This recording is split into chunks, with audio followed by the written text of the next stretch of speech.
સુરતમાં મોબાઈલની લત વચ્ચે ધોરણ 7ના વિદ્યાર્થીએ આપઘાત કરી લીધો છે। વેડ રોડ સ્થિત લક્ષ્મીનગર વિસ્તારમાં બનાવ બન્યો।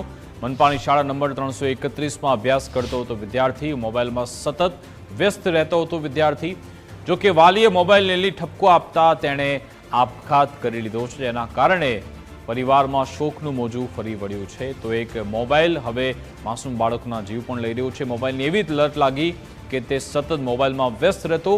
જો કે એકવાર જ્યારે વાલીએ ઠપકો આપ્યો અને લઈ અને માથું લાગી આવ્યું અને પછી એણે આપઘાત કરી લીધો છે। આ તમામ માતા પિતા માટે, પરિવારજનો માટે લાલબત્તી સમાન કિસ્સો છે।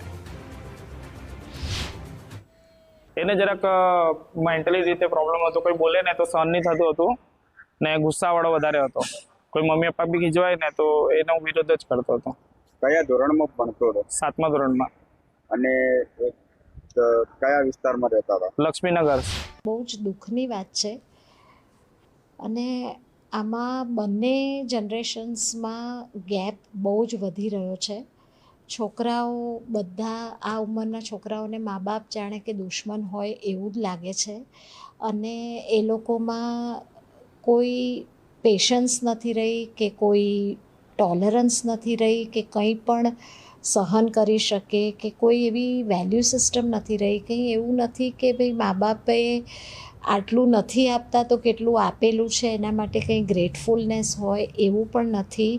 અને બીજી બાજુ દેખાદેખીનું ખૂબ જોર છે અને ઇન્સ્ટન્ટ ગ્રેટિફિકેશન, આ ઇન્સ્ટાગ્રામને એવી બધી જે એપ્સ એ લોકો કન્ઝ્યુમ કરે છે એનાથી શું થાય છે કે એકદમ શોર્ટ અટેન્શન સ્પાન અને તાત્કાલિક જે જોઈતું હોય એ બધું મળી જાય।